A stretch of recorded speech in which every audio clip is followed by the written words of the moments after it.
All right. Okay. So this is the hopefully video with audio for mapping the interior. Let us, haha, yay. Okay.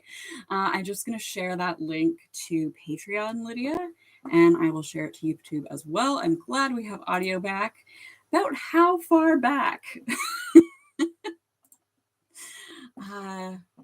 What was the last thing you could hear me talk about?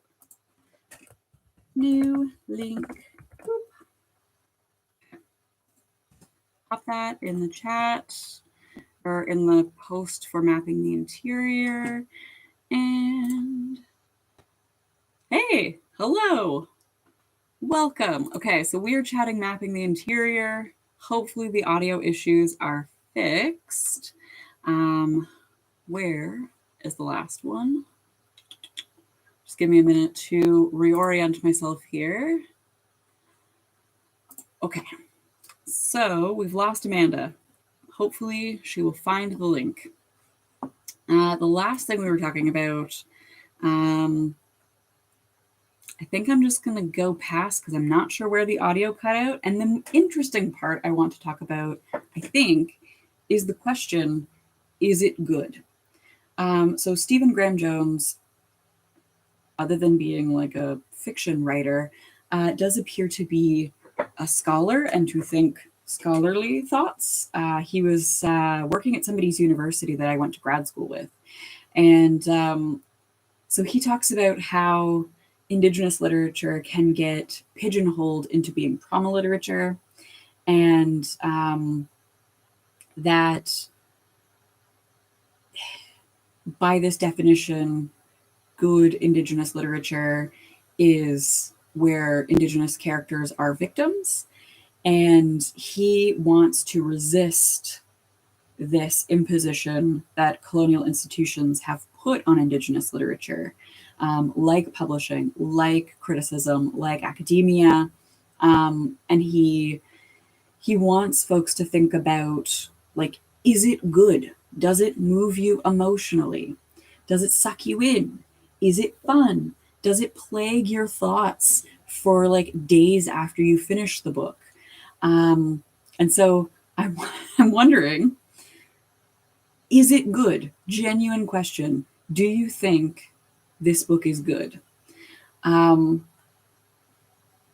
we are in slightly spoilery territory right now.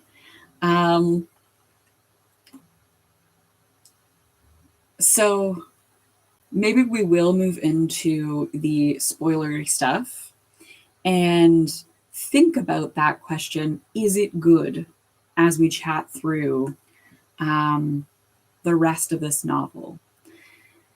So, as I sort of alluded to in the first half of this book club, I'm rereading The Body right now, and The Body is like a really, I think, well-known coming-of-age novel, and we have 12-year-olds at the center of that, right? And in that book, we're looking at 12-year-olds grappling with death, grappling with their mortality. And I think that's kind of what we have here as well with Junior, that he is, I guess, thinking about death and what it means to be dead. Can you come back from the dead? Should the dead stay dead, kind of thing. Another sort of thing that made me think about The Body is how we learn that Junior's father, Park, I think it's Park, he was dead for days in the lake before the police went and investigated the body. And so there were probably a lot of people who like drove by the lake to gawk at the dead body, which kind of makes me think of The Body by Stephen King, where these kids are like going on an adventure to see a corpse because they've never seen one before, right? And then much later, somebody's like, well, yeah, we should maybe make an anonymous call to the police and they can deal with this. I'm a little bit concerned that nothing is happening in the chat and that the audio's gone again. Okay. But yeah, so I'm thinking a lot about this as a coming of age. Oh, excellent. Okay. Amazing. Beautiful. There's audio. I love it. So there are moments in here that feel like really childlike. And then I feel like there's a tipping point, much like in the body, where Junior realizes that he can't be a little kid anymore, that he has to make an adult decision, because he does mention to his mom that, like, oh yeah, Dad's back. I've seen him walking around the house. And she's like, uh-huh, great. You also played pretend pirate ship. Hi. Okay, we have more folks here. Hi, Monica. So we're getting a little spoilery, though. Did you only read 3 chapters because you struggled with this book? Because that is a common thread that a lot of readers find with Stephen Graham Jones books, is that they struggle with his writing. So, slight spoilers again. There is a moment where Junior has to make a choice, right? And I feel like that's sort of where I'm seeing this as a coming of age. This 40-year-old, and again, that's another thing.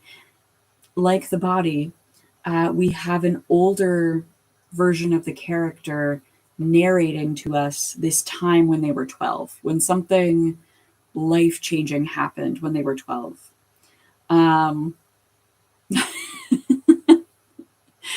Okay, so Monica has mentioned in the chat that they struggled with the writing style, but also started like 2 hours ago, which is fair. It's a small book, but like I think a lot of us struggled with it a little bit. That seems to be the general consensus. So at this point, I do want to go full spoilers, and there are a couple of things that like lead up, spoilers in chunks, let's say. So the first one, we have a couple of moments of that I'm going to call unreliability. And I don't know what the correct answer is, because I don't know if it's real or not real. And my first question for you is, did Junior murder the dogs? So for context, because we are going full spoilers here, the neighbor has these dogs that are like mean, that Junior sort of teases every time he walks by, and like they end up smushing their faces against the fence and hurting themselves. And the one day he's skipping school, and it's apparently the dog's habit to like hop the fence, go for a little walk. And the dog sees this kid that's been torturing it, and he comes to attack, and he brings the 3 other dogs in his pack. So it's this pack of 4 big dogs that have Junior cornered, and he can't get back in the house. So he decides to duck under the skirting of their house. And it's under the skirting of the house that the dogs are on the outside. They're digging under there.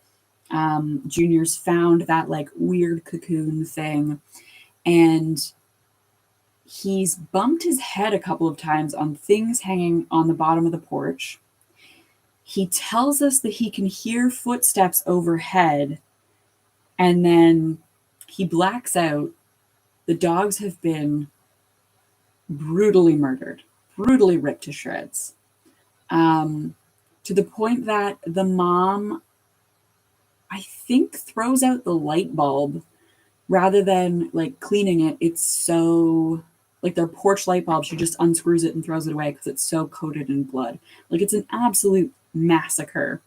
And somebody's gone and taken little strips of black tea towel and laid it over the eyes of each dog in sort of a ceremonial way. And we never know. We don't have a clear answer. Like if we believe that the father's spirit is coming back, that there's some creature that is hungry, that needs life to rematerialize.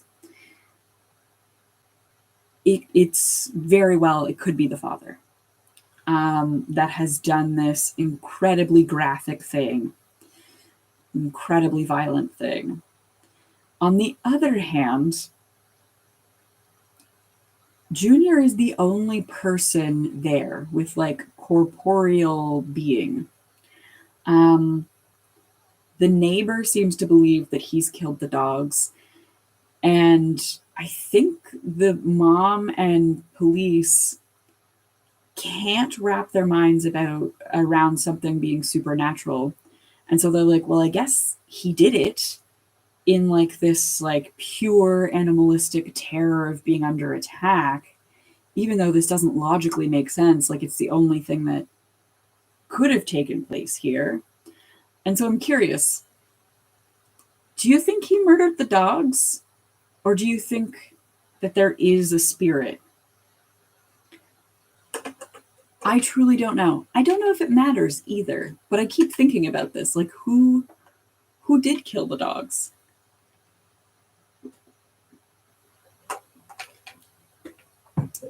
There's another moment of unreliability. And again, it's a question that I'm still thinking about on this second reread, and that is, who does Junior shoot when he empties the deputy's gun in the middle of the night?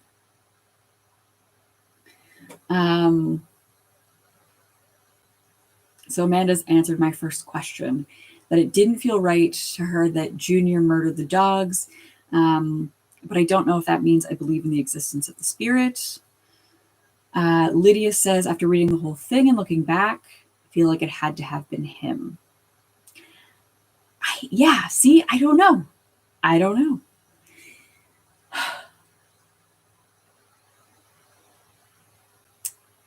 Because if it's him, he has done something very violent and very horrific. And if it's him, then maybe it makes more sense, the like big ending of the book, the 40-year-old in the present ending of the book. Because then we know that he's capable of being violent. But yeah, I don't, Amanda's mentioned in the chat, but could he have done it physically? I don't know.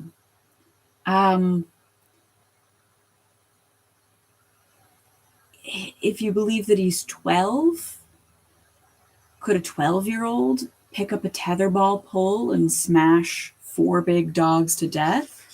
I don't know. Could a 15-year-old?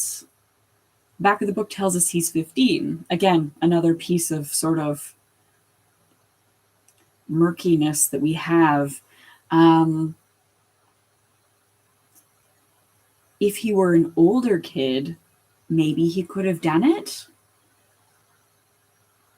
But they do say that all of the dogs are bigger than him. So, like, I don't know. I don't know if he could have done it. Even in, like, a fit of rage, of, like, pure terror, like, self-preservation.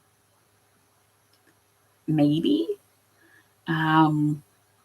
With how he remembers the events, or how he's reporting the events to us, the dogs are sort of stuck on the outside and they're digging in one at a time. So could he have overpowered the dogs one by one? I don't know. Yeah, it's just one of those weird moments. And on the reread, I had no more clarity as to whether or not it was him or if it was the spirit. And then there's another moment where, so Junior, the deputy, has like taken the dogs away, hidden the evidence, like just disposed of them somewhere. And Junior gets this inkling that his mom maybe has a relationship with this police officer. And he's having this moment of like, oh no, like she doesn't know that dad's coming back, that he's going to be fully corporeal soon, and he's probably going to be really upset that his, I don't even know if they're married, his wife, his partner, is dating somebody else. But he like becomes aware of this adult relationship that he hasn't been aware of before. And so he goes into the truck, he's poking around at night while the deputy's in the house, and he finds a gun in the glove compartment, and he brings it with him in the house. And my first question is why? Why did he bring it in the house? Did he bring it in the house because he's a 12-year-old American, and he thinks, gee, guns are cool, I'm going to play with this later? Did he bring it in the house because he wants to threaten the police officer to leave his mom? Did he bring it in the house just for shits and giggles? Like, I don't know. I don't know why he brought it in the house. But he brings it in the house, and he sees this creature as he's coming in the house. He sees this creature that he realizes is this dad spirit, and it's drinking from Dino's neck.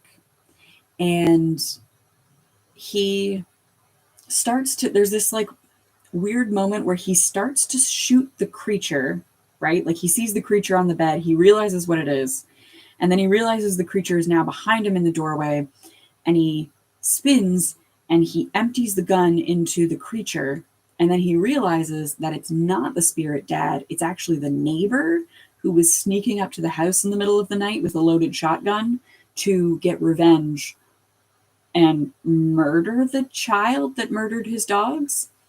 And the deputy comes out in his underwear and starts beating the shit out of Junior, at which point the mom jumps in and starts like clawing at the police officer.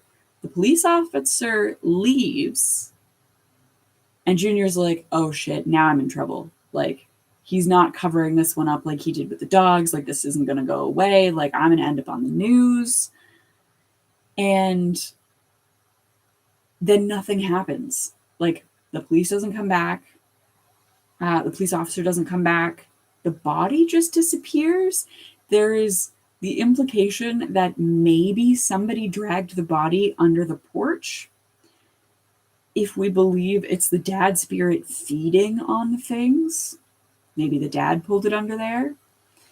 If we believe it's the cop covering up evidence that he has this like unregistered firearm in his glove compartment that wasn't locked, that wasn't secured, that a child got a hold of and then murdered somebody while he was fucking the mom of like an active police investigation.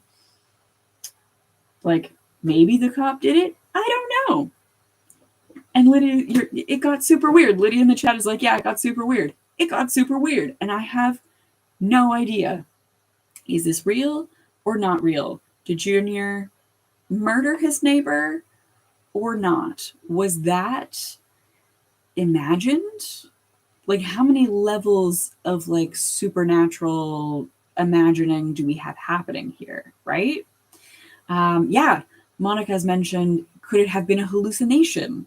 Because it does sound very illusory. Like, it's not like that the spirit goes from the bed to behind him to being blown to bits to being gone. Like, there's no proof of a body.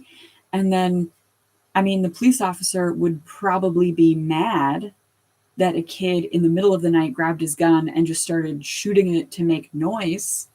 Like, unreasonable reaction would be to beat the child. But like, yeah. And then Lydia, you've mentioned here, is it a legit spirit or is this whole story in his head? Is he just a disturbed and violent kid? Yeah, I kept wondering that too. Like, because we've seen the mom not seek treatment for Dino. So Junior admits to sleepwalking, that it's something that he regularly does. Are there other things that he's sort of unaware of? Other untreated mental health issues, maybe? And of course, because we're in his head, we're not really seeing him from the outside. We're just seeing like the impacts of his actions. I don't know. I truly don't know. And I don't think the text really gives us enough to go either one way. And so then we have the first ending that I want to talk about. So Junior has this vision of the father, Park, who we know drowns in the lake. No one knows quite how he died, just that he drowned, and the impact doesn't matter because dead is dead. Like, if you can't figure out if somebody murdered him or if he was like drunk and fell in or if he killed himself, like the like specificity there doesn't matter to the mom. The impact of it, the fact that the father is dead, is what matters. And so we have this, like, Junior's in the eyes of somebody else that his dad was working with. So he's like inhabiting the body of another man who agreed to go halvesies with on the father for a moose that they feel like they can sell. And then Junior realizes that he has to drown the father in this vision to stop the spirit in real life, like the thing that is becoming corporeal, that is I don't know, reemerging, growing. He's seen it leeching things from Junior's neck. Junior has that hickey behind his ear, so it's some sort of vampire creature. And Junior realizes in the vision, if he drowns the father, that it will stop the creature, and he's drowning the father. But then suddenly the monstrous creature, like the dogs that were murdered, come back like reassembled as one like wonky blob dog with like uneven legs, and it's like limping. And it's the dog that rips the father to shreds. And we learn that the father isn't a man wearing fancy dancer regalia, that the fancy dancer regalia is part of his body, because the dogs like grab a hold of like feathers or like some like sleeve, something that you would expect to rip off, and it's like the flesh of the father rips off. That is one of those things I keep thinking about in terms of like, is this book good as a piece of horror literature? The fact that I'm thinking about some of these like images of this like hodgepodge dog like physically ripping the body apart. I don't know what to do with that ending. Like, what is real? Because then it sort of goes and Junior's like, and the next morning we had breakfast and mom tells us how much she loved us, and high school was high school, and Dino went to a facility and got medical treatment, and like, and just like, and like at the end of like the 90s movies where they're like, and this person became a doctor. And so we get this sort of like quasi happy ending. And then we get a massive time jump, and Jones is like, oh no, absolutely not. That is not the happy ending you get. This is horror literature. We learn that the mom dies at 65, that Dino's been institutionalized and remained forever, like mentally and emotionally around 9 years old, that Junior has become estranged from his family and is traveling the powwow circuit, dancing in regalia that he didn't earn, but rather inherited, sort of questionably, from somebody's uncle who died overseas. He hears about his mom's death after the fact. He did not attend his own mother's funeral. So like, we know that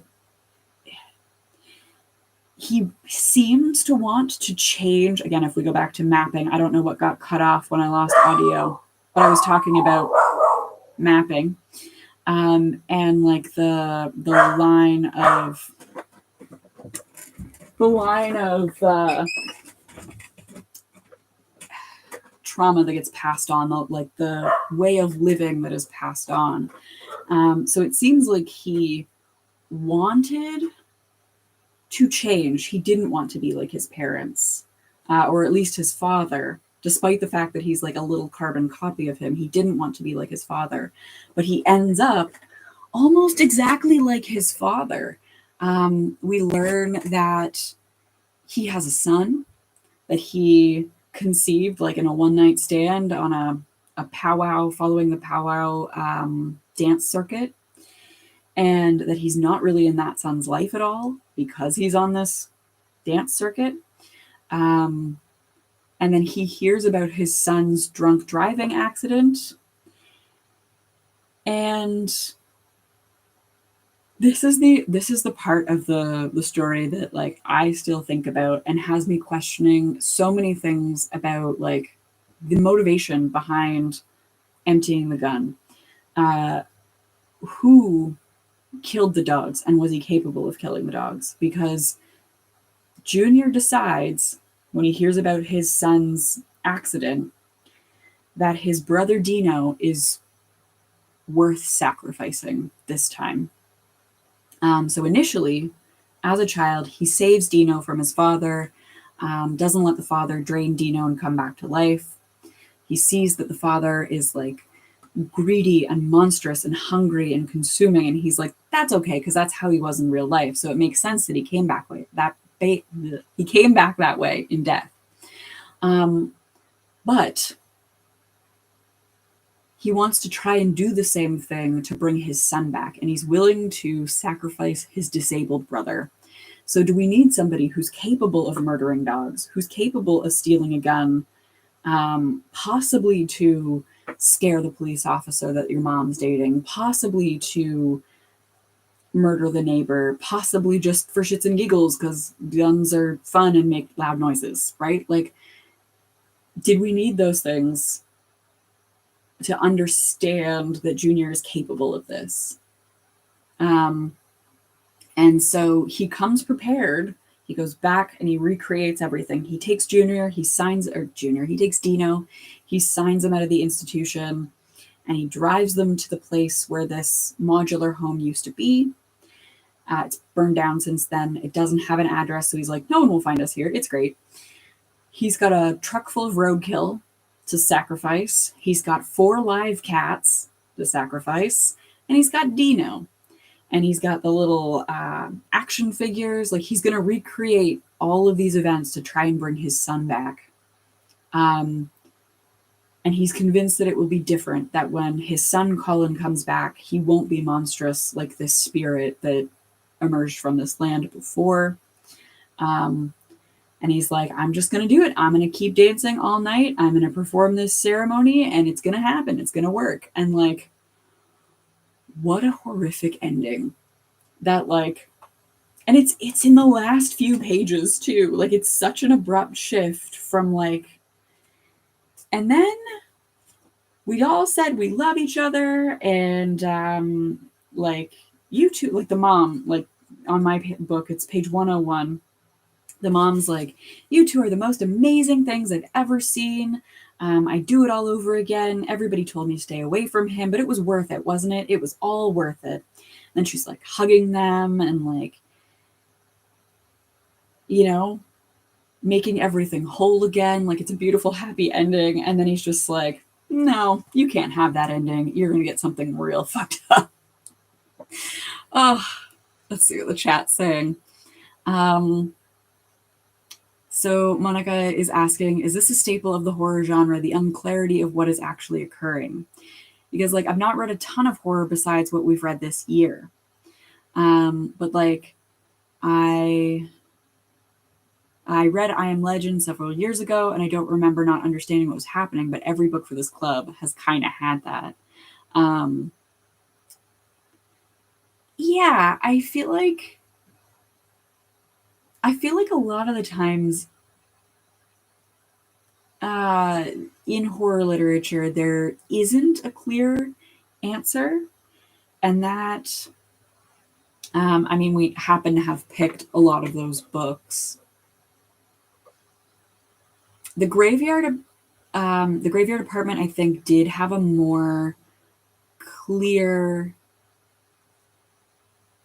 version of what was happening. We weren't really sure what.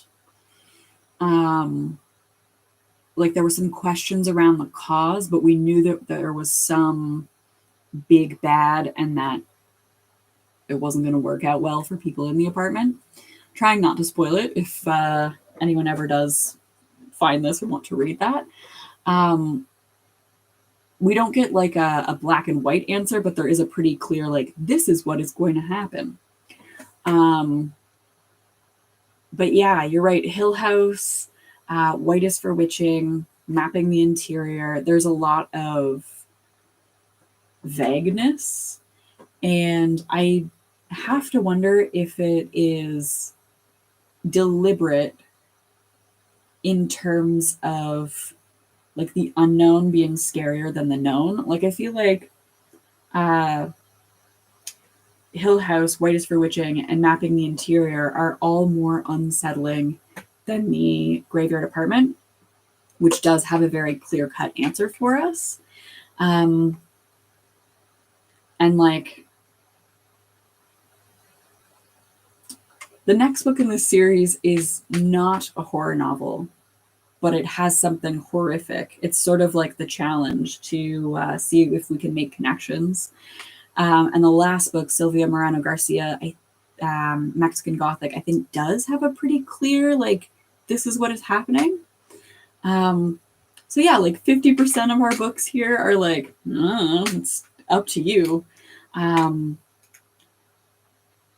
It could be the character is like mentally unwell. It could be that there's something really supernatural happening, right? So Amanda in the chat is said, with White is for Witching, though, I still really love the story, and you could understand or make choices about what you thought was going on. Mapping the Interior feels like it is just meant to have, like it is meant to have more of a clear answer, but just couldn't really work it out. Yeah. And I'm not sure. Like this is one of his earlier books, right? So to what degree did this make sense in like an early writer's head? And people were like, yeah, all right. And then Lydia, you've mentioned that you like vagueness in books, and that you do feel more unsettled trying to figure it out. So it could be that it's deliberate. I would say that both Hill House and White is for Witching, while leaving some vagueness, definitely, if you work for it, you can come up with like a plausible like A or B. Whereas here I'm like, I don't know how many of these are plausible. It's just like an interesting thing that I'm now thinking about. So again, come back to the question, is it good? I mean, I'm still thinking about it because I wasn't able to get a set answer, like a satisfying answer. Will I read it again one day being like, I wonder if this time I will have this epiphany, you know, like maybe it is good because it doesn't give us a clear-cut answer. Whereas if it did, like I have no interest in reading The Graveyard Apartment again, because it does give us a more clear-cut answer. The suspense is what sort of moves you through the novel. And so once you have the ending and that clear-cut answer, I have no reason to reread it. But I would reread this simply to see if I can figure it out after another reading, after more time, after, I don't know, maybe reading more of Stephen Graham Jones' works. Maybe I feel I have more insight. I don't know.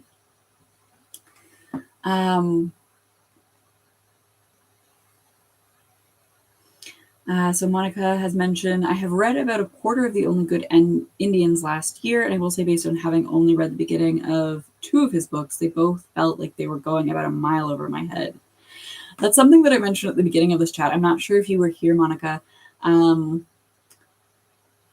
I felt like the first time I read this, it was kind of like experiencing undertow. Like if you go, you're like wading out into the lake. I don't know, the lakes around here, I guess, are kind of known for their undertow.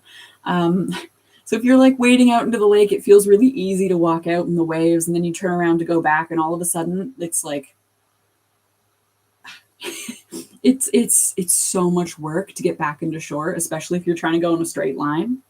Like you kind of have to approach it at a diagonal to even get out.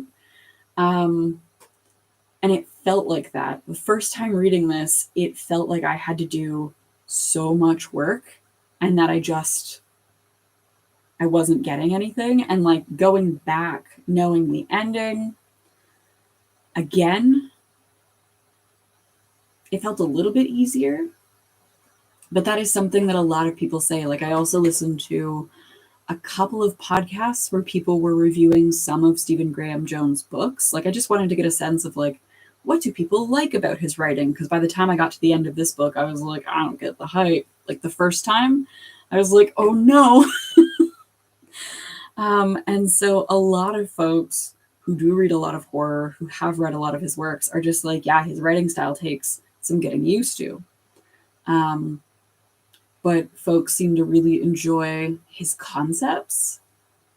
And again, I also kind of like the concept of this, like, is it a dad? Is it a vampire? Is it all in Junior's head? You know, is he telling a story? We don't know, right?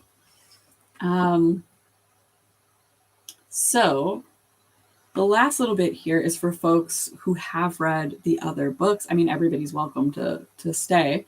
But if you have read like Hill House, What is for Witching, The Graveyard Apartment, any combination of those, something that I've been trying to do with each of these books is to compare and contrast. So what do we see coming up over and over again? And what is unique to this book? So I do think that this is a haunted house novel, because that was one of the questions the thing is under the house and it's skulking around the house. Junior feels its presence in the house, right?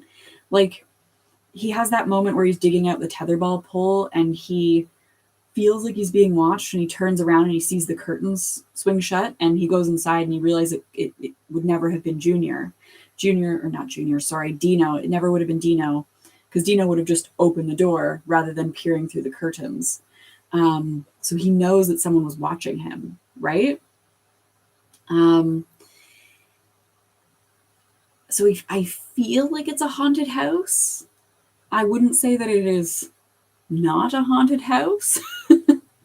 But this is also, it's not a Gothic manor, right? Like this is our second haunted house that isn't this big old like 50-year-old house with a ton of history. The Graveyard Apartment, we had a new build apartment.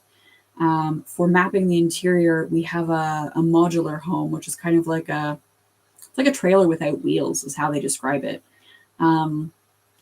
And so I think that those are generally like a prefab, like they're kits that you just like bloop, you pop down on your little bricks. So again, not something that's going to have like the Gothic secret tunnels, hidden passageways, locked rooms where the key's been locked for decades, right? Like it's a very different haunted house.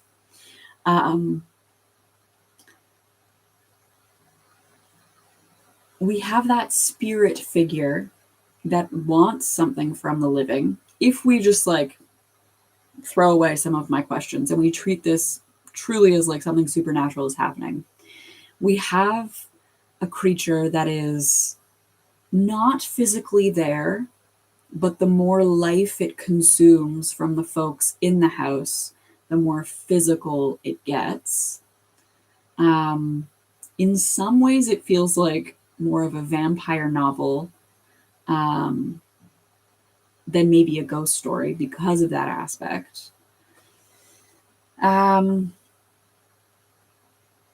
This is also our first boy protagonist. like Hill House, we have Eleanor. White is for Witching, we have Miranda. I think Miranda, you can safely argue, is our protagonist there, unless you want to argue that the house. I think the house has a perspective in White is for Witching, if I'm remembering correctly. But I think Miranda's our main character there. And then the mom in the graveyard apartment, again, she's really our point of contact. She's the one spending the most time in the building because she's like a freelance worker from home. So this is our first boy protagonist, which I think might be interesting as well, because a lot of the books that we've looked at so far have looked at mothers and fathers, and it's like a woman's relationship to either her mother or we have a mother, right? Like in the graveyard apartment, we have a mother. And a lot of these haunted house stories have these capital M moms that are smothering and overbearing. And the mom in this book is not. I would say that she's actually a good mom. She's not, like, she's actively trying to make her children's lives better in a way that feels healthy and reasonable. So that's nice. The fathers that we've seen have all been questionable, right? Hugh Crane builds Hill House, and he has this like wacky puritanical religious crap that he's trying to shove down his kids' throats. And he builds this unhinged house that has like no right angles. Like it's a complete clusterfuck because of the way he built it. So that's one father. The father in White is for Witching, I feel like he's not really noteworthy, right? And then the father in the graveyard apartment is a very selfish man. He's continued to work even though his workplace affair ended his wife's career and also ended his ex-wife's life.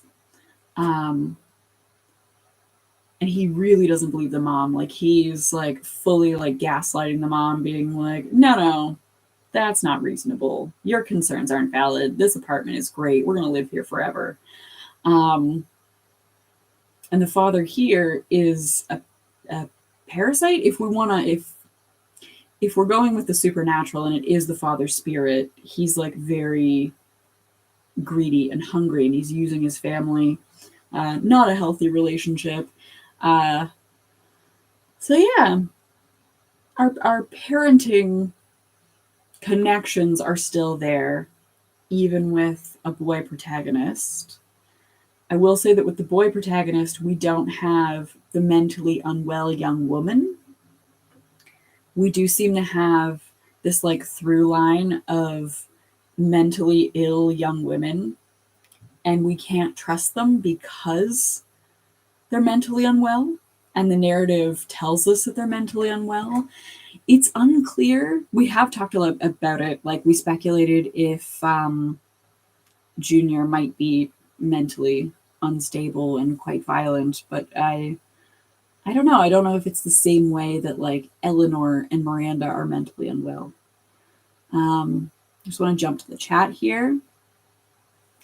Amanda found it interesting enough that I would like to reread it again, or read it again. I did enjoy the reread, and I will keep this in my collection. I will probably reread this at some point.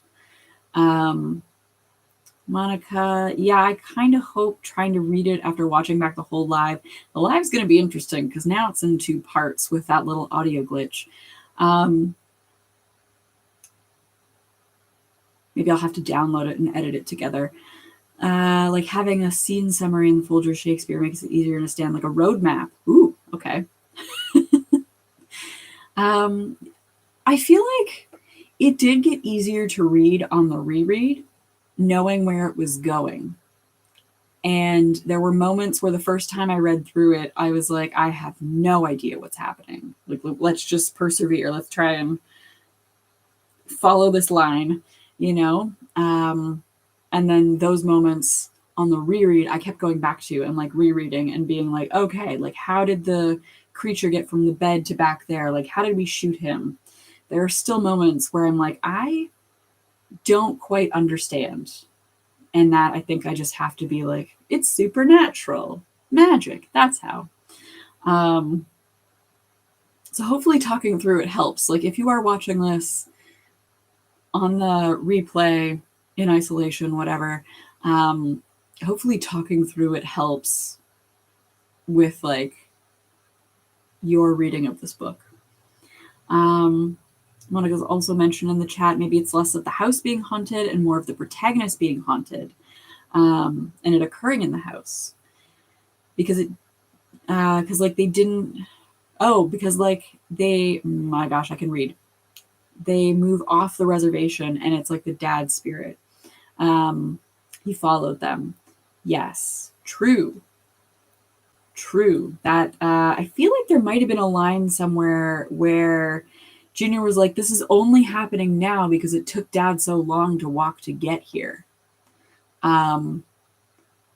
So yeah, maybe it is like the family, like the dad was there all along, and it was less noticeable until they moved to this place where there are less people for him to feed off of. Yeah. So I think overall, those are sort of the things that I'm seeing, like connections between the other books. It's not as easy a connection to make in some cases. Like there are things that we are seeing reoccurring. It is also nice to see like differences, especially because Stephen Graham Jones seems to be wanting to challenge writers who have not traditionally been welcomed into the speculative fiction space to like play with this, to make something good. Like, is it good? Is it fun? Not, is it worthy of literary study, right? Like, is it fun to talk about? Is it fun to think about? And so if that is our bar, I think he's succeeded. I do think that by that, like, definition, I think it's good. I think it has set out to be good, to play with this space, right? To play with a lot of the tropes that horror readers will be familiar with, to play with a lot of ideas of what Indigenous literature is. Like, I think even the cover, you can see somebody in like fancy dancer regalia sort of shadowed on the cover there. And so that you are maybe expecting one thing, like if you're familiar with Indigenous literature and then you're going to get something, it's a little bit different. So yeah, I liked this, I think. At least I'm glad I read it. So do folks have any final thoughts on mapping the interior? Leave them in the chat. Get yourself typing away there. And I am going to do a little bit of housekeeping. So for patrons, which I feel like quite a few folks in the chat tonight are, next Tuesday is a live stream, a patron exclusive live stream on Tuesday, September 5th at 7 o'clock. We're going to talk about the body. I know that that's like very, very soon, but kind of has to be that way with the festival that I'm working towards with work. Everything is like crunch time. We're 2 weeks away from the festival. I think 15 days. Tomorrow will be 14 days. It's very close. So live stream for that. For folks who aren't patrons, I'm really, really hoping to get to editing content post-festival. So the 18th, 19th, 20th post-festival, you'll start to see some edited videos go up again at the end of September, beginning of October. The next book in this series is our stretch book. So we're going to be looking at The Hole by Ha-Young Pyun. So this won the Shirley Jackson Award in 2017. So folks evidently think it's horrific, but I would say that this is the least like traditional horror out of all of the books. And so several kind of fun things about this. It's a piece of translated fiction. And so Ha-Young Pyun is considered a rising star in Korean literature. So we're looking at some translated fiction. And it's about a man who wakes up from a coma following a car crash, and his wife has died in that car crash. And when he wakes up, he is paralyzed and disfigured. And his world has shrunk down to the room that he is in. And he is haunted by memories, and he's under the care of his mother-in-law. And I think it's more about the horrors of isolation. From what I've gathered, the horror of like this massive shift in your life and suddenly being very like isolated to a room. And so I think this isn't a haunted house in the traditional sense, but I'm curious if like memories of his past will function in a similar way. Like I'm curious why this won the Shirley Jackson Award. So this will be, The Hole will be at the end of October. I think I have it penciled in for October 24th. So kind of pencil that in for yourselves, and we'll aim towards that. Date might change closer too. So that's the housekeeping piece. Let's just jump back to the chat here. Amanda says, I'm glad I read it.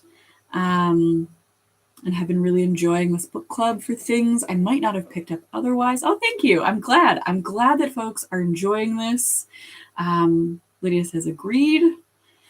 Yeah, I'm really enjoying this as well. Like having the opportunity to narrow in a little bit. Like in the past, we've done small books and the challenge was connecting them. But I kind of like having this through line of something consistent to look at and picking up like I would not have picked up The Hole otherwise, but I'm very excited for it now. So thank you for coming along on this journey with me. Thank you for chatting with me this evening. Thank you for helping me troubleshoot my technical difficulties with the audio. Really appreciate that, so thank you. And yeah, I hope that everybody is doing well. I will be coming back to edited content on this channel again end of September, so you'll see more of me after the festival is over. So yeah, I hope everybody's doing well, enjoying the last bit of their summer, and we'll see you soon. Bye.